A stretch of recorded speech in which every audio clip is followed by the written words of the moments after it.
할렐루야. 네. 아멘. 하나님 말씀 요한계시록 12장 1절로 9절 말씀입니다. 1, 2부로 나누었어요. 지난번에도 계속 무리하게 전체를 다 설명하려다 보니까 말만 계속 빨라지고 그래서 딱딱 그 단락을 나누었습니다. 오늘은 1절로 9절에 있는 말씀을 가지고 여자와 용의 정체라는 제목으로 은혜 나누겠어요. 하늘에 큰 이적이 보이니 해를 입은 한 여자가 있는데 그 발 아래는 달이 있고 그 머리에는 12별의 면류관을 썼더라. 그 여자가 아이를 베어 해산하게 되매 아파서 애서 부르짖더라. 하늘에 큰 또 다른 이적이 보이니 보라,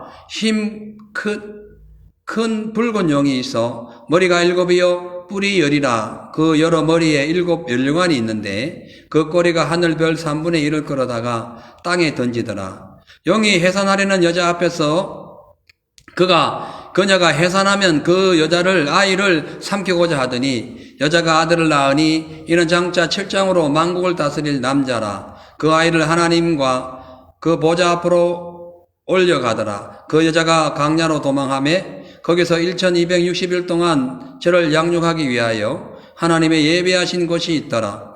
하늘에 전쟁이 있으니 미가엘과 그의 사자들이 용으로 더불어 싸울새 용과 그의 사자들도 싸우나 이기지 못하여 다시 하늘에서 저희의 있을 곳을 얻지 못한지라. 큰 용이 내어 쫓기니 옛 뱀 곧 마귀라고도 하고 사단이라고도 하는 온 천하를 깨는 자라. 땅으로 내어 쫓기니 그의 사자들도 저와 함께 내어 쫓기니라. 아멘. 이 요한계시록 12장은 요한계시록 전체 22장의 이제 후반전 첫 간문입니다. 그래서 이것은 이제 본격적으로 일곱째 나팔 재앙이 진행되기 그 전 현상, 하늘의 현상에 대해서 설명하는 내용이에요. 지난주에 계시록 11장을 통해서 두 증인이 하나님의 사명을 받아가지고 복음을 전하다가 순교당한 후에 이제 하늘로 승천하고 하늘에서 이제 보좌가 열리면서 법궤가 열리고 거기에서 번개와 음성들과 내성들과 지진과 우박이 이제 막 쏟아지는 그 상황에서 이제 마무리되었고 오늘은 그 하늘에 또한 동일한 그런 현상을 사도 요한이 보게 되는데 결론적으로 이 미가엘 천사와 사단이 하늘에서 대전쟁을 일으키고 그들이 마귀가 져가지고 이 땅으로 쫓겨납니다. 그 쫓겨나면서 이제 그 여인과 더불어 이제 여인을 괴롭히고 여인을 공격하는 그런 내용이 이제 기록되어 있어요. 그러니까요, 이 7대 재앙이 있기 전에 하늘에서 발생하는 영적인 전쟁이 기록되어 있고 그와 함께 그 여인을 통해서 나타나는 현상 속에서 우리 주 예수 그리스도의 성육신과 또한 부활과 십자가의 고난과 부활과 승천 그 후에 이제 예수님이 딱 올라가니까 사탄이 최후 발악을 해가지고 성도와 교회를 핍박하고 공격하는 그런 내용이 나옵니다. 근데 그 중에서도 하나님이 그 여인을 이렇게 보호하는 내용이 나오죠. 우리가 이 성경 내용을 보면은 특히 이제 계시록이 다 그렇습니다만은 이 12장부터 전개되는 하늘의 전쟁을 이렇게 보면 우리가 성경을 몰랐다면 절대로 알 수 없는 현상을 알게 되는 거예요. 하늘에 전쟁이 있는 걸 어느 종교에서 얘기를 하겠습니까? 불교에 그런 거 있겠습니까? 그러니까 진짜가 아닌 데서 뭐 이런 게 있겠어요. 근데 진짜 종교, 진짜의 복음의 터전인 이 말씀 안에는 이 하늘의 전쟁, 그리고 전쟁에 따르는 결과, 왜 전쟁이 나타났는가, 과정 이런 것들이 쭉 설명되어 있습니다. 자, 그래서 하늘의 전쟁이 이제 이어지면서 하늘에서 쫓겨난 마귀가 계속해서 이 땅에 떨어지게 되고 그와 더불어 이 땅에는 태양을 옷 입듯이 태양을 입은 한 여인이 등장하는데 이 떨어진 마귀가 하늘에 떨어진 마귀가 그 여인과 여인의 후손들을 공격하는 그런 짐승으로 또 등장이 되죠. 그런 내용이 오늘 이렇게 본문에 줄거리입니다. 그러니까 우리가 주님의 거룩한 성도들이라면은 지금 우리가 살고 있는 이 세상이 만만치 않다는 걸 알게 되고, 온갖 불의와 악과 또, 교묘한 그런 사단과의 이 싸움이 계속 진행된 뿐만 아니라, 이 사단의 미혹과 폭력적인 그런 아주 악한 그 습성이 이 시대에 이 세계의 역사 이래 지금까지 벌어지고 있다는 사실을 우리가 알게 됨으로써 절대로 우리는 어떤 일이 있어도 사단의 측에 가담되어서는 안 된다는 것을 우리는 다짐을 해야 됩니다. 그리고 아무리 마귀가 우리를 공격해도 언젠가는 반드시 하나님의 능력으로 우리가 승리하게 될 것을 이 성경은 그대로 우리에게 보여주고 있어요. 이 지금 땅에 벌어지는 현상이 왜 이렇게 악하냐면은 하늘에서 하나님을 대적했던 마귀가 악하기 때문에 그래요. 악했기 때문에 그래요. 지금도 악하고요. 그래서 그 마귀가 땅에서 하늘에서 이쪽으로 쫓기자마자 그 하나님 이기지 못한 그 분노를 이제 우리에게 표출하는 내용이 이 성경이에요. 그러나 걱정할 거 없는 것은 우리가 어떤 세상을 살다가 아무리 힘들고 어렵고 사단의 공격이 다가와도 두려워할 일이 없는 것은 아무리 사단이 우리를 공격해도 하나님이 세상을 이겼기 때문에 그런 거예요. 그래서 요한복음에 보면은 16장 33절에 예수님께서 이렇게 말씀하셨어요. 내가 이 복음을 너희에게 말하는 것은 너희로 내 안에서 예수 안에서 평안을 누리게 하려 함이라. 너희가 세상에서 환난을 당하라. 두려워하지 말라. 내가 예수님이 세상을 이겼노라. 이렇게 말씀하신 거예요. 예수님이 세상을 이겼습니다. 예수 믿는 사람들은 어떻게 같이 세상을 이겨버린 거죠. 자, 그러면 이제 본격적으로 용, 옛뱀, 마귀 등 그 악한 세력의 기원과 그들이 반역했던 그 때가 언제였으며 또 사단은 왜 하나님의 백성과 교회를 그렇게 많이 미워하고 공격하는지 본문을 통해서 알아봅니다. 자, 먼저 본문에 이제 오늘 보니까 등장하는 한 여인이 나타나는데요. 이 여인이 누군지 알아봅니다. 하늘에 큰 이적이 보이니 해를 입은 이게 태양이에요. 해를 입은 한 여자가 그러니까 태양도 되고 빛도 되고 막 그런 상황이에요. 한 여자가 있는데 그 발 아래는 달이 있고 그 머리에는 12별의 면류관이 있더라. 그렇게 설명합니다. 이 요한이 그러니까 하나의 어떤 영적인 그림, 한 폭의 그림을 이제 보게 되는데, 태양을 옷 입고, 하늘에 딱 보니까 태양을 옷 입고 있는 여인이 있는데, 그걸 발 아래는 달이 있고, 또, 12별의 면류관을 쓴 한 여인의 그 이적을 보게 돼요. 그러니까 여기 보면 하늘이 이적이라 하고 되어 있는데, 이 이적과 기적은 다릅니다. 이적을 기적으로 생각하면 안 돼요.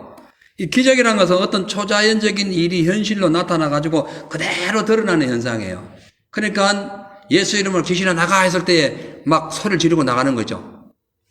주여 치료의 역사해 주세요 해가지고 막 병든 자가 치료받거나 죽은 자가 살아나는 것. 이건 기적, 미라클, 기적. 예. 기적이라 그런 거예요. 기적. 그리고 이 이적은 그냥 어떠한 현상이에요. 현상. 환상이나 꿈, 뭐 이런 거. 근데 여기는 꿈은 아니고 환상을 설명하죠. 그러니까 실제 등장하지는 않았지만은 눈에 보이지 않는 어떤 현상이 우리의 생각으로는 감당할 수 없는, 이해할 수 없는 현상. 이것을 이적이라 그러고, 기적은 미라클이에요, 미라클. 하나님의 미라클. 예. 그렇게 생각하시면 돼요. 이 해를 옷 입은 여인에 대해서 이 정체가 누구냐? 어떤 사람은 성모 마리아다. 혹은 뭐 초대교회다, 혹은 하나님의 보호를 받는 단체다, 뭐 이렇게 등등 그런 의견이 있습니다. 그러나 성경에는 해를 받은 여인을 예수 그리스도로 말미암아 구속받은 거룩한 성도와 그 성도들이 모여 사는 교회를 의미합니다. 이건 제 의견이 아니고 이거는 교리에 나와 있는 거예요. 기독교 교리에 있는 거예요. 예, 그것이 이제 뒷받침되는 내용을 제가 설명해 드릴게요. 그러니까 일단요, 성경에는 여성이 여인 했을 때에 이 두 종류의 여인이 나타나요. 하나는 악한 여인, 하나는 선한 여인. 하나는 음란한 여인, 하나는 순결한 여인. 하나는 세상적인 여인, 하나는 믿음의 여인. 이렇게 완전히 분리돼가지고 두 종류의 여인으로 기록되어 있습니다. 그러니까 이제 하나는 이게 음란한 여인, 이 음란한 여인이라는 것은 실질적인 음란한 걸 또 의미하지만은 영적인 음란함. 그러니까 호세아를 통해서 하나님께서 그 음란한 여인 고멜을 취해가지고 결혼하라 함으로써 주님이 하시는 말씀이 이스라엘 백성이 음란했다라고 말씀하잖아요. 그걸 얘기해요. 그러니까 실질적으로 음란한 여인이나 이 영적으로 하나님을 배신하는 하나님 외에 다른 신 섬기는 것. 종교다원주의 음란해. 이거 음녀예요. 음녀. 예, 그게 총 두먹이 천주교죠. 예, 음녀. 그 음녀랍니다. 그래서 계시록 17장에 보면은 이 음녀가 자줏빛과 붉은빛 옷을 입고 손에 가증한 것들을 가득 찬 금잔을 들었다 했는데 그것이 나중에 이제 설명이 되겠지만 천주교의 그 교황과 똑같이 이제 설명이 됩니다. 그 나중에 설명될 거예요. 자, 그런데 오늘 본문에 나와 있는 이 여인, 해를 옷 입고 두 발 아래, 그 발 아래 달이 있는 이 여인은 하나님의 거룩한 성도를 의미합니다. 그러니까 이 지금 해를 옷 입고 발에 달 아래 발이 있고 하는 그 여인의 이 모습은 순결한 여자를 의미해요. 순결한 여자. 그러니까 주님만 바라보는 순결한 여자. 즉, 하나님의 성도와 거룩한 교회의 모든 것을 대표합니다. 자, 여자가 성도와 교회를 표현하는 증거로 여러 가지 성경 구절이 있는데요. 고린도후서 11장 2절에 보면은 내가 너희를 정결한 처녀로 한 남편인 그리스도께 중매하려고 정결한 처녀로, 그러니까 사도 바울이 고린도 교회 교인들과 고린도 교회에게 하는 편지에서 내가 너희를 정결한 처녀로, 여기 오늘 처녀예요. 이 여인이 처녀로 나오는 처녀. 그래서 처녀를 거룩한 성도 혹은 교회라고 표현하는 거예요. 그러니까 아까 얘기했듯이 음란한 그 여인, 성도의 그 피로 가증한 일을 행하는 그런 타락한 거짓 선지자들이나 우상 숭배와 다른 여자를 얘기하는 거예요. 그것도 여자라고 그래요. 음녀라고 그래요. 근데 여기 여자는 거룩한 성도. 교회를 다녀도 타락한 음녀 같은 성도가 있고 예수님만 바라보는 순결한 성도가 있습니다. 우리 교회 전 성도는 순결한 성도가 돼야 돼요. 교회는 나오는데 속에는 엄탕한 게 들어가지고 온갖 우상 숭배를 하고 집에 가가지고는 막 우상을 진짜 실질적으로 제사를 지내거나, 예? 막 술을 먹고 깽판을 치거나, 예? 하나님 외에도 신이 있다고 막 그냥 떠버려 다니거나, 그 전부 다 음녀예요. 근데 여기 있는 여인은 그런 여인이 아니에요. 순결한, 정결한 처녀를 의미합니다. 자, 그리고 해를 입었다, 태양을 입었다는 것은 무슨 뜻이냐 하면은 하나님의 영광을 입은 영적인 신부라는 거예요. 그래서 시편 19편 5절에 보면은 태양이 그 방에서 나오는 신랑과 같고, 해는 신랑과 같아요. 우리는 뭐예요? 순결한 처녀인 거예요. 신부인 거예요. 그 성경에 시편에 나온다니까요. 그리고 예수님은 바로 의의 태양, 빛, 이것을 의미하죠. 그래서 요한복음 1장 4절에 보면은 그 안에 생명이 있었더니 이 생명은 사람들의 빛이라. 라이트, 빛, 해, 태양, 선, 똑같은 의미로 쓰이는 거예요. 요한복음 8장 12절 보면은 예수님께 또 이렇게 말씀하시죠. 또 일러 가라사대 나는 세상의 빛이니, 이렇게 세상에, 예수님이 누구예요? 세상의 빛이니. 그러니까 여인이 빛을 입고 왔어요. 그러니까 순결한 처녀를 의미하는 거죠. 내가 빛이니 나를 따르는 자는 어둠에 다니지 아니하고 생명의 빛을 얻으리라. 그러니까 순결한 처녀로서 하나님의 성도로서 생명을 얻는 자를 여기에 여자로 표현하고 있다는 거. 왜? 후속에 뒤에 2절 3절에 보면은 그 여자를 마귀가 공격하기 때문에 그렇게 우리가 확정 지을 수가 있어요.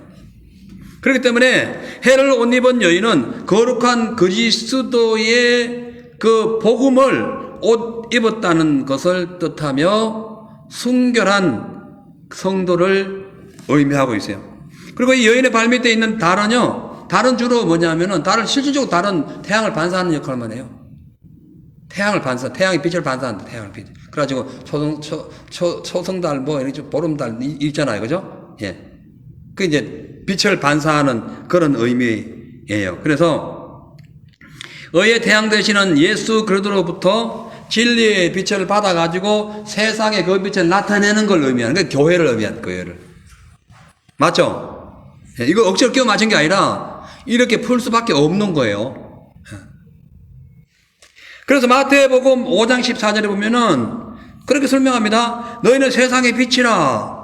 산 위의 동네가 숨기지 못할 것이요. 그렇게 말씀하셨고, 에베소서 5장 8절에 보면은 너희가 전에는 어둠이었더니 이제는 주 안에서 빛이라. 빛의 자녀들처럼 행동하라. 이래. 주 안에서 주님의 빛을 받아서 빛이 된 거예요. 예. 그래서 지금 그 발날에 달이, 그 여인의 그 발날에 달이 있었다라. 그리고 헤를 옷을 입은 여인이다. 그 말씀을 통해서 이 여인은 바로 거룩한 성도, 순결한 성도, 깨끗한 성도, 그 성도들이 모여있는 교회, 그 교회에 나타나는 빛과 소금, 이것을 의미합니다.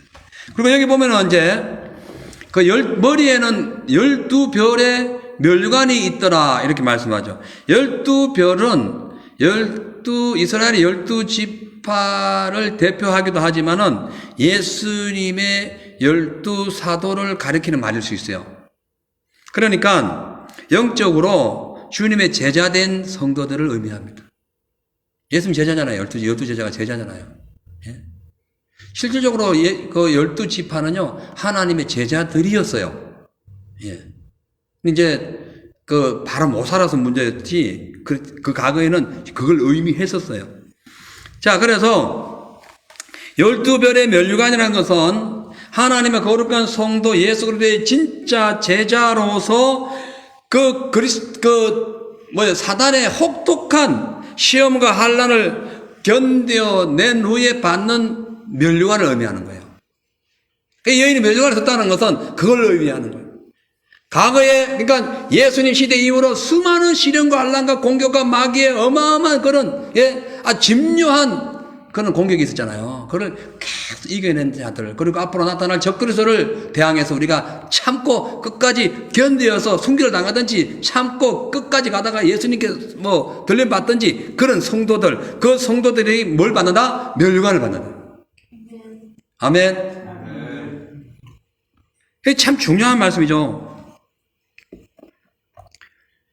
계시록 2장 2절에 그대로 나오죠. 그 내용이. 자, 보니까 이 여자가 아이를 베어 해산하게 되매 아파서 애서 부르짖더라. 아이를 베어 해산하게 되매 아파서 애서 부르짖더라. 이것이 이제 면류관을 받기 전의 형태죠. 아이를 베었어요. 요한이 볼 때 이 여자, 즉 주님의 정인된 성도, 교회의 그 거룩한 교회의 성도들, 예수님의 제자들이 임신을 했어요. 임신을. 그래서 출산이 임박해가지고 배가 아파가지고 부르짖고 있어요. 그러니까 이 여자가 해산한 그 아이는 누구냐? 여자의 후손인데 누구냐? 예수 그리스도를 의미하고, 이것은 시기적으로 두 가지가 있는데, 그러니까 교회가 탄생하기 전에 예수님이 그 여인을 통하여 나타날, 그러니까 구약의 교회를 얘기하기도 하고요. 이스라엘 12지파를 통하여 나타날 예수 그리스도의 복음을 의미하기도 하고, 실질적으로 이 땅에 태어나신 예수님의 성육신 인카네이션, 그것을 의미하기도 해요. 그러니까 예수 그리스도께서 이 땅에 오시기까지 수많은 환난과 시련을 당할 것을 보여준과 동시에 예수님께서 성천하신 후에 그 예수님을 믿는 모든 자들이 그 똑같은 환난을 당할 것을 의미하는 거예요. 그래서 해산함에 애써 수고하고 고통스러워하고 있는 거예요. 근데 이제 우리가 진짜 성도는 뭐냐면요, 예수 그리스도의 복음을 잉태해가지고 해산하는 수고가 있는 성도가 진짜 성도예요. 그냥 교회만 와가지고 아멘 할렐루야 하고 나와가지고 세상엔 전혀 주 예수의 말씀을 잉태하지 않고, 그 말씀이 나를 통하여 세상의 빛으로 잉태하지 않고 자기 멋대로 산다, 상관없는 거죠. 자, 그래서 이 땅에 태어나신 그 예수님을 영접하는 성도라면은 당연히 그 복음을 잉태하는 그런 환난 속에서도 참을 수 있는 그런 믿음이 필요합니다. 요한계시록 2장 10절에 보면은 내가 장차 받을 고난을 두려워하지 말라. 볼지어다 마귀가 장차 너희 가운데서 몇 사람 오게 던져 시험을 받게 하리니 너희가 10일 동안 환난을 받으리라. 내가 죽도록 충성하라. 그리하면 내가 생명의 면류관을 주리라. 아까 생명의 면류관이 그래서 나타나는 거예요. 그리고 이게 10일 동안 환난을 받으리라 할 때 이 십자라는 숫자 제가 말씀드렸죠. 10이라는 숫자는 무제한적인 수를 의미하는 거예요. 완성수도 의미하지만은, 그러니까 한없이 많은 수를 의미해요.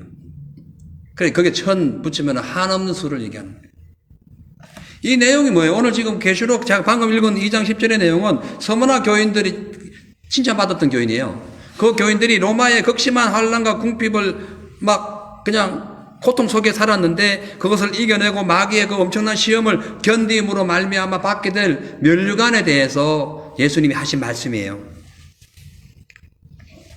근데 이렇게 교회가 주님의 복음을 잉태하는 과정이 이렇게 힘든 것은요, 성경에 예언되어 있기 때문에 그래요. 그것이 창세기 3장 15절입니다. 하나님께서 사단에게 이렇게 얘기하시죠. 너희의 후손도 여자의 후손과 원수가 되게 할 것이고 여자의 후손은 내 머리를 상하게 할 것이다. 그리고 그 마귀는 그는 그의 발꿈치를 상하게 할 것이다. 그러니까 마귀가 여자의 후손과 원수가 되는데 여자의 후손은 뱀의 머리를 상하게 할 것이고 뱀은 여자의 후손의 발꿈치를 상하게 할 것이다. 그러니까 발꿈치, 이 삶의 모든 여정, 이것을 상하게 하는, 힘들게 하는 거예요. 자, 그래서 이 말씀 그대로요. 예수님 이 땅에 태어나시기 그쯤에 그냥 어떻게 됐어요? 그 헤롯 왕의 어마어마한 그런 공격을 받았고 또 사역을 하실 때는 유대인의 배척을 받았고 십자가에 못 박혀 죽으셨으며 성천 이후에 예수님을 믿는, 복음을 믿는 그 교회들이 예수님의 복음을 잉태함과 동시에 수많은 시련과 환난과 심지어 순교당하는 그런 일을 당하게 되었어요. 그래서 그 아이가 그 여자가 아이를 뱀에 해산할 때에 아파서 애써 부러지셨다는 거예요. 네, 너무 힘들었다는 거죠. 자, 이제 3절에 보니까 이 여인이 해산할 즈음에 하늘의 악한 사단이 이 여인을 공격하는 내용이 나옵니다.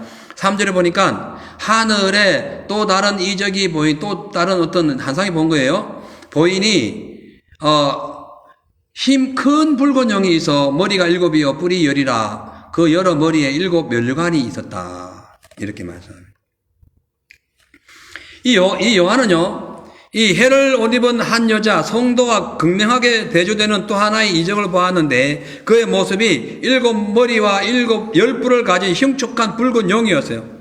성경에서 용은요 마귀로 불립니다. 그리고 이 용이 하는 일은 온 천하를 깨이는 미혹하는 영으로 나와요. 그리고 이것이 어디냐? 옛 뱀으로 나와요. 어디에서 옛 뱀이 나타나서요? 창세기의 3장에 아담과 하와를 미혹하는 게 옛 뱀이에요. 예. 그래서 용은 사단을 상징해요. 실제로 나라적인 상황을 보더라도 중국은 용을 상대해요. 용. 지금 최고의 공산당이 정주국으로서 지금 그러고 있잖아요. 정주국이 아니지만 정주국의 역할을 하고 있는 거죠. 그리고 이 붉은 용이라는 것은요, 붉은색은 뭘 상징할까요? 유혈이에요. 예수님이 흘리신 그 붉은 피는 인간을 살리신 피를 의미하지만 마귀 흘리는 피는 유혈 사태, 이걸 의미합니다. 피의 혁명, 참 그런 거죠. 여기서 머리가 7이요 뿔이 10이라는 것은 7은 완전을 의미합니다. 7 완전. 이 마귀가 완전한 것처럼 나타나요. 그리고 그 7머리의 각 7머리라는 것은 각 시대마다 하나님과 교회와 성도들을 핍박했던 사단의 세력이 있었다는 것을 증거하고요. 특히 이제 이 10뿔은 많다는 걸 의미해요. 그러니까 열은 많다, 숫자는 많다, 무한 숫자를 의미하는데 그 중에서 이 10뿔은 아주 폭력적인 그런 공격 태세를 갖고 있었던 그런 왕들로서 시대적으로 볼 때에 애국 왕, 아시리아, 아수르, 바벨론, 메데와 파사, 그리고 그리스 헬라 엄청 빠른 속도로 세계를 정복해서 사람 다 죽였어요. 예. 그 다음에 다신교의 형태를 띠었던 대제국 누구였어요? 로마는 다신교예요, 다신교. 그리고 거기에 등을 타고 올라탄 후에 300년 후에 올라탄 로마 교황, 지금까지 진행되고 있는 무슬림, 공산당, 그리고 서서히 머리에 뿔을 들고 지금 으르렁대면서 나타나고 있는 적 그리스도, 세계 단일 정부, 일루미나티, 딥스테이트 뭐 이런 거, 이것을 지금 설명하고 있는 거예요. 그러니까 이 용이 그런 존재라는 거예요. 지금 붉은 용이 그 존재라는 게 예수 믿는 사람들 죽이려고 작정하고 있는 존재라는 거예요. 자, 이제 4절을 보니까 이 붉은 용이 하늘에 있는 별들의 3분의 1을 끌어다가 땅에 던집니다. 그리고 그 별이 땅에 던져지는데, 이거 보니까 4절에 이렇게 기록되어 있어요. 그 꼬리가 하늘별 3분의 1을 끌어다가 땅에 던지니라. 용이 해산하려는 여자 앞에서 그가 해산하면 그 아이를 삼키고자 하더니. 자, 이 구절은요, 사단이 천사 3분의 1, 하늘의 천사 3분의 1을 미혹해가지고 하나님을 떠나가지고 자기 편에 서서 하나님을 대적하게 했다는 존재예요. 그러니까 이게 사단의 꼬리, 용의 꼬리가 하늘의 별 3분의 1을 끌어당길 정도로 미혹하는 자였어요. 아주 혀가 아주 그냥 거짓과 그 사슬로 꽉 차 있었어요. 그래서 예수님이 말씀하셨어요. 예? 마귀는 거짓의 앱이요. 그러니까 성경 기록되어 있는 있는 말씀을 어떻게 이상하게 풀어가지고 인간의 생각으로 다 맞추는 거 전부 다 마귀의 영을 받아서 그런 거예요. 그거 잘 아셔야 됩니다. 교회 다니는 사람들 중에 특히 목회자 중에서 성도들 중에서 그런 자 특히 이단들 중에서 성경을 온갖 자기의 혀에 해바른 소리로 다 자기 입맛에 맞춰서 막 해석하는 거 전부 다 거짓 영이 들어가서 그래. 악한 영이 들어가서 그래.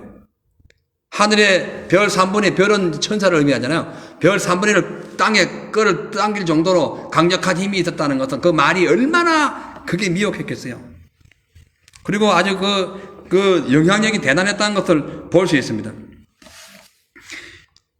다시 말하자면 이 하늘의 별 3분의 1, 천사들 3분의 1이 그 상당수가 그 마귀, 사단, 옛뱀, 용의 말에 동조해가지고 합세했다는 걸 의미하는 거예요. 죽을 줄도 모르고.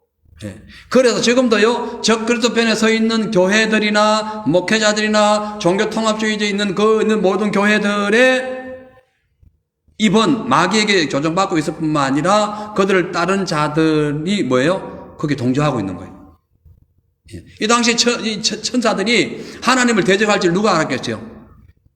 대적하면 죽는데, 예? 영원한 불에 철철 끓는 그 불에 들어간 걸 알고 어떻게 떠나겠어요? 근데 얼마나 이 용이 얼마나 미혹했으면 그 훅 빠졌겠어요. 정신 바짝 차려야 됩니다. 우리가 이 마지막 때일수록요. 그죠? 그 예수님께서 말씀하셨잖아요. 제자들에게 전도를 지키면서 하늘에서 이 사단이 번개처럼 떨어진 번개처럼. 예? 쑥 떨어지는 거예요. 누가복음 18장에 보면은, 10장에 보면은, 돼지떼 속에 들어갔던 그 천사, 그 귀신들이 몇 마리예요? 2,000마리. 예? 2,000마리가 그냥, 예, 다 떨어진 거예요.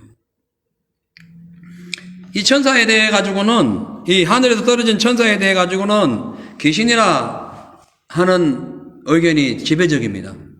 예. 어느 교단에서는, 이제 또 다른 또 주장을 하고 있어요.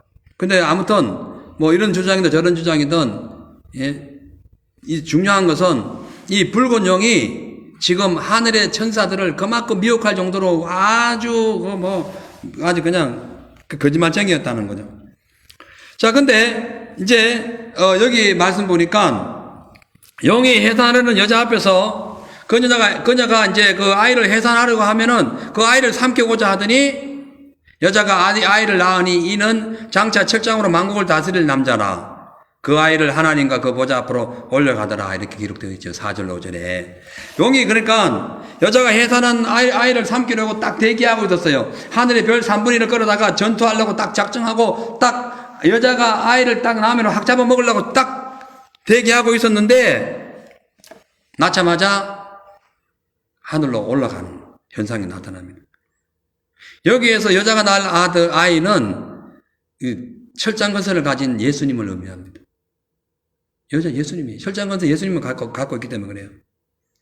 그러니까 이 사단이 하늘의 별 3분의 1을 끌어다가 혼자 공격하지 못하니까 하늘의 별 3분의 1을 끌어다가 예수님을 대적하려고 딱 했는데 그래가지고 온갖 누구예요? 헤롯을 통해가지고 또 많은 그런 핍박을 하고 또 구약시대에 보면은, 수많은 적군들을 통해가지고 이 여자의 후손이 안 나오도록 계속 공격해가 씨를 말리려고 했어요. 그래서 하나님이 선택한 것이 아예 아브라함에게 아예 처음부터 아브라함을 선택할 때 할례의 법을 주신 거예요. 거룩한 씨를 보존하기 위해서 그런 거예요. 어떻게든 잡아 죽이려고 작정을 한 거예요. 사울 왕 보세요. 사울 왕이 왜 다윗을 그렇게 죽이려고 했겠어요? 그 본 마음이 아니잖아요. 자기 사위인데. 거기 여기 그 거짓령 이건 악한 마귀에 들어간 거예요. 그래가지고 다윗을 죽이면 다윗을 후손으로 올 메시아가 없거든. 그래서 그렇게 공격한 거예요. 여기도 마찬가지예요. 죽이려고 작정한 거예요. 그래서 즉 하나님의 아들로 이 땅에 태어나가지고 인류를 구원하실 예수님이 이 땅에 오신다는 것을 사단이 알고는 베들레헴부터 그냥 계속 공격을 하고 막 아이를 멸할 수단을 온갖 방법을 다 사용한 거예요. 그러나 예수님께서는 십자가의 고난을 받으셨을 때도 3일간의 무덤에 들어가 있었을 때도 죽음의 고통 속에 있었을 때도 전혀 마귀와 상관없이 이 쇠사슬 다 끊고 철장 건설을 가지고 마귀를 이기고 부활해가지고 승천하셨어요. 그래가지고 하나님께로 올라가더라. 이렇게 기록된 거예요. 그러니까 마귀가 아무리 공격해도, 아무리 예수 그리스도를 공격해도 예수님 믿는 우리를 공격해도 예수님 부활 승천해가지고 마귀를 이기고 하늘나라 올라가셨듯이 우리도 믿음 끝까지 지키면은 마귀 이기고 하늘 올라가는 거예요. 요거 진짜 믿음 잘 지켜야 됩니다. 잘못 지키면 우리는 지금 지고 마는 거예요. 6절에 보니까 붉은 영이 여인의 아들들을 죽이려고 시도하는 것이 이제 좌절되자 그 여인을 향해서 분풀이를 하기 시작합니다. 근데 이때에 이 여인이 하나님께서 예비하신 강야로 도망해가지고 보호받는 내용이 나오죠. 6절에 보니까 그 여자가 강야로 도망하며 거기서 1260일 동안 저를 양육하기 위하여 하나님의 예비하신 곳이 있더라. 그러니까 흑암의 건설자 용이 하나님을 대적하기 위하여 미가엘 천사장과 치열한 전쟁을 했는데 이기지 못했어요. 그래 땅으로 쫓겨난 후에 여자가 낳은 아이 예수님을 공격하려 했지만은 끝까지 예수님은 하늘나라로 올라가신 거예요. 그러니까 자기가 실패한 거죠. 그래서 그 여인의 후손 복음으로 거듭난 성도들을 죽이려고 남은 자손들을 죽이려고 지금 작정하고 있는 거예요. 자, 그래서 이 여인이 용의 공격을 피해가지고 강야로 도망하게 됐는데 여러분 강야로 도망했다는 것은 장차 교회가 당할 핍박을 얘기합니다. 그러니까 사도 요한 시대에 도 이렇게 고통을 당했고 중세 종교 암흑기에 도 이런 고통을 당했어요. 근데 앞으로도 그런 고통을 당할 가능성이 많습니다. 우리가 미리 말씀과 기도를 무장하지 아니하면은 그냥 당할 수밖에 없어요. 자, 여기에서 6절에 그 여자가 강야로 도망하며 거기서 1260일 동안 저를 양육하기 위하여 하나님의 예비하신 곳이 있었다라고 말씀합니다. 지난 시간에도 말씀해 드렸지만 1260일은 하루를 1년으로 계산한 그런 방식에 의해 가지고 하나님의 교회가 1260년 동안 핍박을 받은 해를 의미합니다. 그러니까 이것이 언제냐면은 정세 암흑 시대인 로마 교회의 전성기에 기해서 있었던 영적인 암흑 시기를 얘기하죠. 정확히는 AD 538년에 교황제가 부활되면서 온갖 교회는 교회로서의 본질을 잃어버리고 온갖 잡신들이 다 들어오면서 이제 천주교가 부활되었고, 그 후로 이제 순결한 믿음으로 살려고 했던 여인의 후손들을 적 그리스도가 그 당시에 말하자면 지금 용이, 죽인 거예요. 엄청나게 죽였어요. 수천 명을 죽였어요. 수천만 명을 죽였어요. 종교재판으로. 이거야말로 사단이 아니겠어요. 그러다가 결국은 1798년에 이 나폴레옹에 의해 가지고 완전히 그 세력이 무너지죠. 끝나는 거예요. 자, 이제 그 다음 내용은 하늘에 나타난 전쟁에 대해 설명합니다. 여기까지 하고 이제 말씀 마칠게요. 자, 7절 9절에 하늘에 전쟁이 있으니 미가엘과 그의 사자들이 용으로 더불어 싸울세. 용과 그의 사자들도 싸우나 이기지 못하여 다시 하늘에서 저희 있을 것을 얻지 못한지라 큰 용이 내어 쫓기니 옛 뱀 곧 마귀라고도 하고 사단이라고도 하는 온 천하를 깨는 자라 땅으로 내어 쫓기니 그의 사자들도 저와 함께 내어 쫓기니라. 우리는 이 성경 구절을 통해서 언제인지는 모르지만 지구가 창조되기 이전에 하늘에서 선과 악의 싸움이 있었다는 사실을 우리가 알게 됩니다. 그러니까 이 하늘의 전쟁을 통해서 그 모든 악의 기원이 밝혀지는 거예요. 사단이 하늘에서 있었다는 것을 알게 되고 그 사단이 아무리 발악을 해도 선을 이길 수 없다는 것을 분명히 오늘 말씀에서 보여줍니다. 그리고 이 장면은 하늘에, 그러니까 예수님에게 적개심을 품고 여자를 공격하는, 그러니까 거룩한 교회와 성도를 핍박하는 붉은 용의 정체가 누구인가를 알려주기 위하여 삽입 부분으로 넣어준 거예요. 그 존재가 누구냐? 붉은 용의 존재가 누구냐? 예? 머리 7개의 멸관을 단 그 존재가 누구냐? 그 기원이 어디서 시작됐냐? 어디서 나타났냐? 그리고 결과가 어떻게 되냐? 그걸 알려주기 위해 가지고 사도 요한을 통해서 용의 정체를 설명하는 내용이에요. 그 설명을 보니까 하늘에서 전쟁이 있었다는 거예요. 근데 미가엘과 그의 사자들, 미가엘과 천사들, 3분의 2의 천사 되겠죠? 3분의 1을 마귀가 데려왔으니까 3분의 2가 있겠죠? 그 천사와 그러니까 미가엘과 그 3분의 2 천사들과 이 사단과 3분의 1 천사가 전쟁을 했는데 졌어요. 마귀가 졌어요.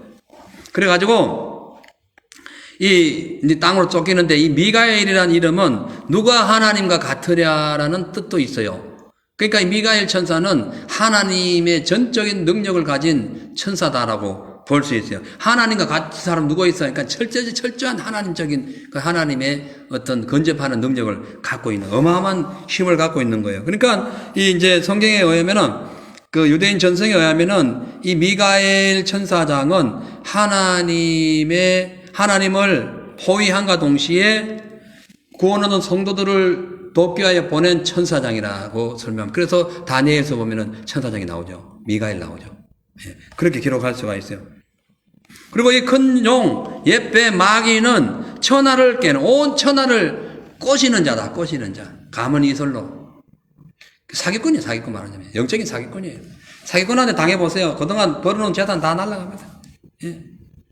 40년, 50년, 30년, 40년 평생 공무원 생활해가지고 퇴직하고 나니까 뭐가 뭔지 몰라요. 그래가지고 어디 여기저기 찾아다니다 보니까 좋은 말을 하는 데가 있어. 자꾸 그 세미나에 참석하다 보니까 돈을 투자하라 그래. 그 자꾸 하면 뭐 이자가 뭐 은행 이자는 몇 프로 안 되는데 뭐 10% 20% 준다 그래. 그래가지고 자꾸 투자하다 보니까 맨 처음에는 700만 원, 800만 원을 줘. 한 몇 번은 줘. 그러니까 아유 괜찮다. 그래 친구들 모아가지고 또 투자를 해. 그래가지고 어느 날 그냥 날라가 본 거예요. 또 푸는 거예요. 그래가지고 2억, 3억, 심지어 10억, 20억, 한 방에 달려 사기꾼이 당한 거예요. 제 아는 어느 사모님도 거기에 투자했다 그냥 7천만 원 당해가지고 1년 내내 그냥 아주, 예, 죽을 뻔 했어요. 예, 예. 이 마귀에게 당하게. 그러니까 지금 하늘의 3분의 1 천사도 거기에 당해가지고, 혹하고 그냥 속아가지고는 그냥 지옥에 가게 된 거죠. 심각합니다. 근데 이 지금 계시록에 나왔는데 지금 천사 그러니까 마귀에 대해서 700년 전에 이 성경을 기록하기는 정확히 800년 전에 이사야 선지자가 또 얘기를 했어요. 그거 우리 잘 알죠. 이사야서 14장 12절 14절에 보면은 너 아침의 아들 계명성이여 어찌 그리 하늘에서 떨어졌잖아요. 그죠? 떨어졌으며 너 열국을 엎은 자여 아까 열국이랬죠. 열머리 아니고 열멸류관 열국을 엎은 자여 어찌 그리 땅에 찍혀놓은 땅에 찍혀버렸어요. 내가 내 마음에 이르기를 내가 하늘에 올라 하나님의 뭇별 위에 나의 보좌를 높이리라. 내가 북극 지폐의 산 위에 자정하리라. 내가 가장 높은 구름에 올라 지극히 높은 자와 비기리라 하도다. 그러나 찍혀버린 거예요. 그러니까 이 사단의 반역 이 시작이 어디에 있었느냐? 하늘에서 있었고 그 하늘에서 그 있었던 전쟁의 결과 마귀는 미가엘 천사장과 싸웠으나 이기지 못하고 땅에 떨어진 거죠. 이 사단이 하나님의 피조물로 하여금 땅에 떨어진 후에 하나님의 피조물인 누구부터 공격했어요? 태초에 누구부터 공격했어요? 아담 하와부터 그냥 공격해버린 거예요. 그래가지고 죄에 빠지게 했고, 또 이 사단이 그 후 하나님의 자녀들 모두를 참소하고 하나님을 비난하는 일에 모든 사활을 걸고 있어요. 그래서 베드로는 범죄한 천사가 하늘에서 쫓겨나가지고 지옥에 갈 것을 분명히 기록했어요. 베드로후서 2장 4절에 하나님이 범죄한 천사들을 용서치 아니하시고 지옥에 던져 어두운 구덩이에 두어 심판 때까지 지키게 하셨다. 어두운 구덩이에, 그 무저갱이라고 그러죠. 야, 심각한 거예요. 심각해요. 자, 문제는요, 우리에게 있는 거예요. 그러니까 문제는요, 이 사단이, 하늘에 쫓겨난 사단이, 간 곳이 땅이라는 거예요. 땅. 우리에게 문제 생긴 거예요. 마귀가 이 땅에 떨어짐으로 인해가지고 하나님의 형상을 따라 지음받은 인류가 문제가 생겨버린 거예요. 그리고 이 사단은 자기 때가 얼마 남지 않은 것을 알고 그 추종자들 마귀, 그러니까 그건 누구예요? 귀신들 3분의 1을 끌고 이 땅에 와갔는데 어떻게 왔냐면 크게 분을 내가지고 왔어요.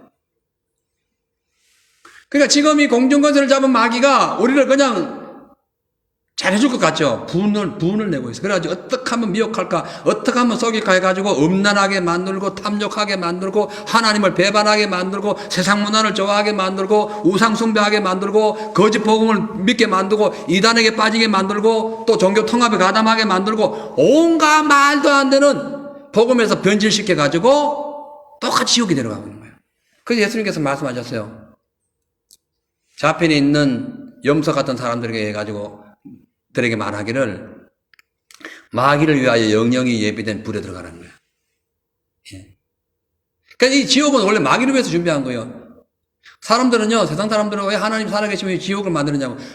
하나님은 마귀를 위해서 지옥을 만들었어요. 근데 마귀의 미혹을 받아가지고 그냥 지옥 가는 거예요. 그러면 왜 못 막아줬냐? 아니지. 하나님은 로봇을 만든 것이 아니라 자유의지를 주셨으니까. 그 예수 믿으세요. 구원받습니다. 아이고, 그거 뭐 믿는다고 구원받아요. 그렇게 착각하게 그러니까 마귀가 그런 생각을 주는 거예요. 믿는다고 구원받는다 이런 생각을 주는 거예요. 근데 성경은 믿으면 구원받는다는 거지. 자, 그런데 그럼 왜 하나님께서 이 사단을 왜 당장 그 자리에서 반역했을 때 당장 멸망시키고 하늘에서 쫓아냈으면 됐는데 왜 지금까지 땅에 떨어지고 놔뒀냐가 이제 심각한 거죠. 그 이유는요, 뭐 여러 가지 있겠지만은 하나님은 아무나 데려가는 것이 아니라 구별된 성도, 하나님을 사랑하는 성도, 믿음으로 사는 성도, 주님 편에 있는 성도, 거룩한 성도, 그 성도를 구별해서 그 성도를 정확히 구별해가지고 데려가시기 위하여 허락한 거예요. 또 하나는 마귀가 이 땅에 떨어지도록 하신 허락하신 이유의 또 하나는 우리 인간들로 하여금 선과 악을 하도록 하기 위해서. 그러니까 악이 없으면 선이 뭔지 모르잖아요. 그죠? 선이 뭔지 몰라요. 뭐 어떻게 알아요? 없는데. 그 외에는 없는데. 근데 악이 있음으로써 악이 이거구나. 그러면서 내가 갖고 있었던 선도 발견하고 또 내 속에 잠재되어 있던 악도 발견해가지고 여기서 우리가 잘 컨트롤 해가지고 악을 제거하고 선을 따라갈 수 있도록 하나님께서 기회를 주신 거예요. 그죠? 그러니까 하나님께서 우리에게 주신 자유의지를 통해서 하나님은 분별하는 은사를 주시고 분별하는 은사를 통하여 하나님의 자녀가 되도록 만들어 주셨다는 거예요. 그리고 오늘 여기 사단이 마귀가 하늘의 전쟁에서 패배해가지고 이 땅에 온 시점에 대해서는 언제냐? 시점은 두 가지가 있어요. 제가 잠깐 앞에도 말씀드렸지만 근데 두 가지가 있어요. 하나는 그러니까 아담 하와를 공격하기 전에 그러니까 그 전에 있었던 인물이다. 또 하나는 아니다. 마지막 때 마귀가 이 땅에 와가지고 여인의 후손을 공격할 때에 하늘의 전쟁이 있을 것이다. 이렇게 두 가지 의견이 있는데 두 가지 의견은 틀립니다. 그러니까 두 번째 의견은 틀려요. 왜냐하면은 이미 마귀가 와가지고 아담 하와를 공격했잖아요. 땅에 떨어져가지고. 마귀는 하늘에 있는 존재잖아요. 원래 하늘에 있는 존재인데 땅에 떨어져가지고 아담 하와를 공격했기 때문에 이거는 맞지 않아요. 그런데 그럼 시점은 언제냐? 정확한 시점은 둘째 날이에요. 창조 둘째 날이에요. 첫째 빛과 어둠을 창조하시고 좋았다라 했는데 두 번째 공창을 만드시고 물을 만드시고 난 뒤에 공창 아래의 물과 공창 위의 물을 만드셨는데 하나님이 보시기에 좋았다라는 말씀이 없고 그냥 둘째 날이다 이렇게 돼 있어요. 나머지 셋째, 넷째, 다섯째, 여섯째 날은 보시기에 좋았다 했어요. 그 성경에 의지해서 우리가 추론해 보면은 둘째 날에 왔다. 공창 때, 물 때, 물을 만들어 하늘과 땅 아래로 나눌 때에 그렇게 했다는 거죠. 아무튼 이 사단은 중상모략한다는 뜻이 있어요. 그래가지고 여기서 보면은 마귀가 뭘 했어요? 욥을 중상모략했죠. 했지요. 참소했죠. 참소. 저 욥이 진짜 하나님을 잘 믿으면은 내 손에 장을 찌르시오 뭐 이런 얘기한 거예요. 말하자면 참소하는 거예요. 근데 하나님은 그 속에서도 마귀를 풀어가지고 욥이 진짜 믿음이 있는가 없는가를 보는 거죠. 그동안 물질을 많이 받고 복을 많이 받고 자식이 복을 받아가지고 뭐 잘 돼가지고 진짜 나를 사랑하는지 한 번 더 주님을 점검한 거예요. 근데 거기서 욥은 이긴 거예요. 마지막 때 마귀의 참소리 내가지고 적그리스도가 등장합니다. 그러나 하나님이 그걸 풀어두신 이유는 진짜 믿는 성도, 알곡 성도와 가짜 믿는 쭉쟁이 성도를 구별하기 위한 거예요. 왜? 하늘나라는 쓰레기 창고가 아니라는 거야. 그죠? 하늘나라는 쓰레기장이 아닙니다. 보석 창고예요. 그래서 진짜 보석 같은 믿음만 오기를 원한다는 거죠. 이제 오늘은 여기까지만 이제 말씀을 드리고요. 이제 다음 주에 입으로 말씀을 드립니다. 결론적으로 하늘에 해를 옷 입은 여인이 아이를 배워가지고 해산을 하게 된 큰 표적과 더불어서 곧바로 등장하는 예뱀, 즉 사탄이 이제 나타나가지고 출산하려고 하는 아이를 삼키려고 하는 내용은 예수님의 탄생을 가로막고 예수 그리스도의 복음을 방해하려는 악한 사단의 행실을 보여주고 있어요. 하지만 철저한 권세를 갖고 만국을 다스릴 예수님은 이 땅에 태어나셨고 십자가에서 하나님의 사명을 모두 완성하셨고 하늘로 승천하셔서 나중에 만왕의 왕으로 이 땅에 오셔가지고 하나님을 대적하려고 했던 마귀를 철장 속에 가져가지고 그냥 그러니까 말하자면 무적행에 갖고 철장으로 딱 묶어버린 거예요. 그죠? 중요한 것은요, 예수 그리스도를 공격하려고 했던 그 공격의 포인트가 원천적으로 봉쇄당하자 이 마귀가 한 짓은 여인이 난 그 여인의 후손들, 성도들을 공격하고 있다는 걸 알아야 됩니다. 그러니까 지금 예수님을 이기지 못한 마귀가 공격 포인트는 우리예요. 예수님 복음을 잉태하고 있는 우리. 그럼 우리가 어떻게 할 것인가? 애써서 수고하면서 잉태를 해야 돼요. 그러면 하나님께서 강야로 우리를 옮겨가지고 승리할 수 있는 그런 능력을 주신다는 겁니다. 여러분, 중요한 것은요, 사단의 공격은 지금도 끊임없이 우리에게 다가오고 있습니다. 그래서 이럴 때일수록 우리가 할 수 있는 일은 더욱 깨어서 영적으로 무장해야 돼요. 말씀에서 벗어나면 안 됩니다. 교회가 크고 목사님이 유명하다 해가지고 그 말 들어도 안 되고요. 제가 만약에 여러분들에게 말씀을 드려도 안 맞으면 절대 듣지 마시고요. 듣지 말아요. 들으면 안 돼. 이러면 죽어요. 절대로 듣지 말아요. 근데 뭐 어거지를 자꾸 쓴다, 말도 안 되는 행동을 자꾸 하고 있다. 그러면은 쫓아내야 돼, 저를요. 그래야 여러분들이 사는 겁니다. 그래야 여러분들이 사는 거예요. 그러니까 목회자는 목숨 걸고 목회를 해야 돼. 그러니까 말씀 앞에 목숨을 걸어야 되는 거예요.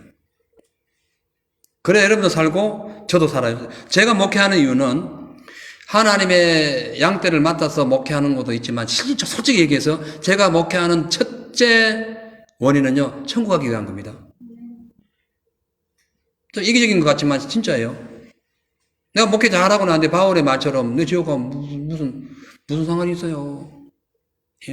여러분들도 교회 신앙생활 하는 거, 뭐 십지 돌리고 감사하고 뭐 헌신하고 봉사하고 성교 갔다 오고 그런 것이요, 첫째 조건이 뭐냐면은 구원받기 위한 거예요. 하늘나라 가기 위한 거예요. 그렇다면은 어디에 진짜로, 그러니까 우리가 어디에 포커스를 맞춰야 되느냐? 진리에다 맞춰야 되는 거예요. 말씀에 맞춰야 돼, 말씀에. 그죠? 그러니까 뭐, 우리 교회는 뭐 역사가 뭐 수십 년 되고 그걸 보지 말라니까요. 절대 그런 거 보면 안 돼요. 우리 목사님은 박사학위, 석사 과정을 따고 뭐, 그것도 보면 안 돼요. 아, 우리 목사님은 배운 건 없지만 참 착해. 그것도 보지 말라니까요. 배워도 착했든 뭐 했든 박사학위 했든 어쨌든 상관없어요. 진짜가 돼야 돼, 진짜. 진리 앞에 서야 돼요. 특히 코로나 시대로 인해 가지고요, 사단의 세력이 지금 마음껏 하게 치고 있습니다, 여러분. 지금 마음껏 하게 쳐요. 마음대로 문 닫았다 열었다가 난리 치고 있어요. 우리가 지금 겪고 있잖아요. 자기 마음대로. 왜 그래요? 지금 계속 우리를 갖고 노는 거예요. 이러다가 어느 날 딱 666 내려치면은 큰일 나는 거예요. 예? 근데 여러분, 이제 좀 우리가 경계할 것이 있는데 보면은 가끔씩 이제 일부 유튜브를 보면은 좋은 영상도 있지만은 가끔씩 아직은 안 맞는 영상이 오를 때가 있는데 뭐냐면은 코로나 백신이 666표라고 하는 거예요. 요거는 경계를 해야 됩니다. 666표가 나타날 그 시점에 나타날 현상이 있어요. 그것이 뭐냐면은 일단 예루살렘 성전이 회복돼야 되고, 거기에 적그리스도가 올라가가지고 평화조약을 맺으면서 모든 민족에게 자기에게 무릎 꿇고 숭배한 내가 하나님이라고 할 때에, 그때에 오른 이마나 오른 손의 표를 받는 거예요. 예? 그 뭐 삽입할 수 있을 수도 있고 어떻게 할 수는 모르겠어요. 그러나 뭐 어떤 방식이 지금의 어떤 뭐 그런 베리칩 그런 식으로 될 수도 있어요. 그건 몰라요. 어떤 방식으로 나타날지 모르지만은 그 시기적 형성은 그렇다는 거예요. 그러니까 만약에 오늘 지금 평화조약에 맺어가지고 뭐 이제 성전을 짓는다 그러면 그때부터 7년 시작되는 거예요. 네, 지금은 아니라는 거예요. 다만 중요한 것은 우리가 참고를 해야 된다. 왜? 시대가 다 되어가고 있다. 하늘에서 쫓겨난 마귀가 이 땅에 찍혀 떨어지면서 누구를 공격하고 있다? 예수 믿는 사람들을 공격하고 있다. 죽이려고 작정하고 있다는 거예요. 그래서 여러분, 예배 시간은 빠지면 안 돼요. 기도 시간에 빠지지 마세요. 목숨 걸고요, 목숨 걸고. 왜냐하면 그렇지 않으면 우리가 우리 자신을 이길 수가 없어요. 코로나 시대에 초토화된 것이 이제 뭡니까? 이제 집안에서 드리는 예배잖아요. 맨 처음에는 경건하게 앉아서 드립니다. 세수도 해요. 예, 식사하고 치아도 닦아요. 조금 지나보세요. 그냥 바자마 바람으로 드립니다. 나중에 누워서 드려요. 이제 소파에 앉아서 드립니다. 지금도 그러고 있을 상황이 있어요. 주일 예배에. 예. 심각한 거예요. 예. 그래서 우리가 666표 환란이 다가올수록 절대로 마음 흔들리지 말고 오직 믿음, 오직 은혜, 오직 말씀이에요. 예. 이 루터가 종교개혁 할 때 이 말씀 썼어요. 이게 솔라피데, 오직 믿음, 솔라 그라티아, 이거 뭐냐면은 오직 은혜, 솔라 스크립투라, 이거는 뭐냐면은 오직 말씀, 스크립투라, 이게 말씀이에요. 오직 말씀, 솔라, 오직, only, 영어로 하면 only. 예. 자, 그래서 아까 이 사단이 이 지금 세상에 할게할수록 우리는 진짜 예수 그리스도의 성도로서 주님의 제자로서의 삶을 살아가야 됩니다. 어떤 교회에 그런 핍박이 온다 할지라도 끝까지 견디고 나갈 때 여인이 면류관을 썼듯이 우리에게 이 생명의 면류관을 서머나 교인들에게 주셨듯이 우리에게 주시는 거예요. 그렇기 때문에 사단의 공격이 거세질수록 우리는 끝까지 견뎌야 됩니다. 이 여인이 강야로 도망가가지고 끝까지 견뎠듯이 견뎌야 돼요. 그리고 말씀과 기도로 계속 우리를 무장해야 돼요. 사단이 공격하지 않도록, 그러니까 공격하더라도 이길 수 있는 힘 달라고, 다윗처럼, 예, 믿음 달라고 기도해야 돼요. 사자 입을 막 찢어버릴 수 있는 능력 달라고, 예, 기도해야 돼요. 이건 육신적인 싸움을 얘기하는 것이 아니라 영적으로 볼 때에, 예. 마귀 입을 찢어가지고 그 미혹하는 그 사단으로부터 그냥 성도를 구할 수 있는 그런 삶이 돼야 되는 거예요. 사단이 무섭다고 핍박한다고 이 세상과 타협하면 안 됩니다. 하나님 말씀 버리면 안 돼요. 마귀 종되지 말고 하나님의 종이 되시기를 주의 이름으로 축원합니다. 제가 이제 작년에 우리 교회 그 코로나 시대에도 우리는 교회를 지금까지 예배 한 번도 빠진 적이 없잖아요. 그때 저는 지원도 잊지 못해요. 벌금을 내서라도 예배 드립니다 하면서 온 성도님들을 보면서 제가 마음이 울컥했어요. 이야, 이 시대에 살아있는 성도들이 있구나. 지금도 못 잊어요. 그래서 아마 제가 더 힘을 얻었는지도 몰라요. 예. 근데 그런 성도들은 하늘나라의 생명체에 기록됩니다. 근데 반대로 코로나 뭐예요? 코로나 락다운 제재 조치가 있기 전에 먼저 교회 문 닫으려고 했던 목회자들도 많아요. 그런 교회들도 많아요. 하나님이 열어준 문을, 예? 어떻게 한 인간이, 종의 주제로서, 예? 문을 닫을 수 있는 주의 몸된 성전을, 예? 그건 저도 목회자지만 깊이 회개합니다. 회개하고, 여러분들도 믿음 생활 똑바로 못했다면 회개해야 돼요. 그죠? 우리의 목적은 하늘나라에 내 이름 생명책에 기록되는 거지, 다른 거 없잖아요. 여러분들 생활에 필요한 거 집을 산다, 무슨 자동차를 산다, 음식을 사 먹고 한다, 계획하고 시험을 치고 영주권 받는다. 이 전부 다 좋아요. 근데 중요한 것은 목표가 어디예요? 하늘나라. only heaven에 우리의 목표가 있어야 돼요. 그죠?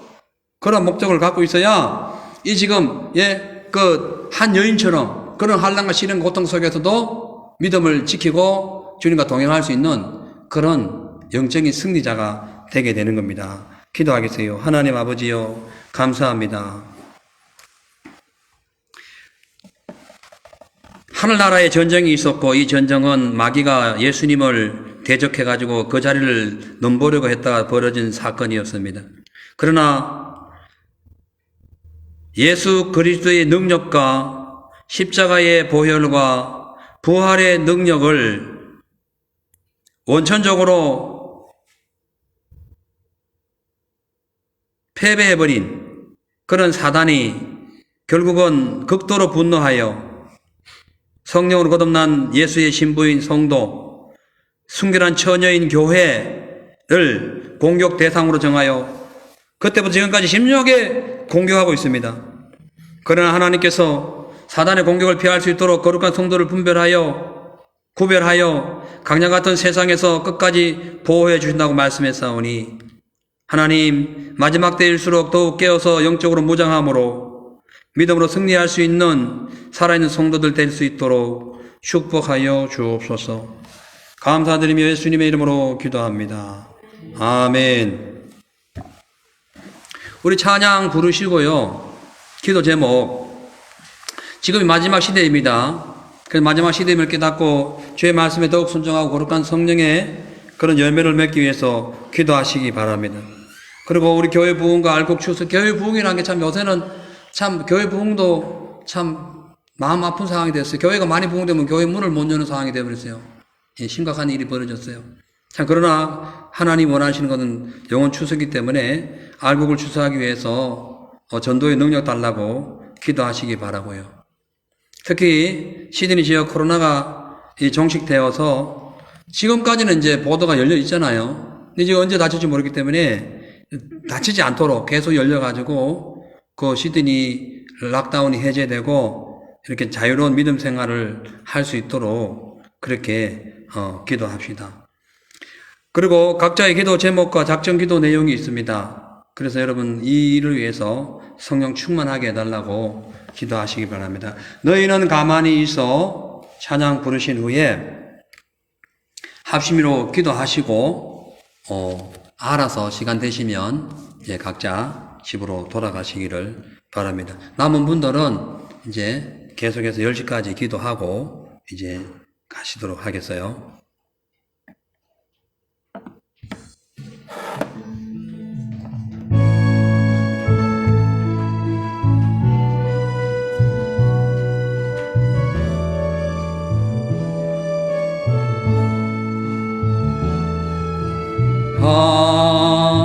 하나님은 우리의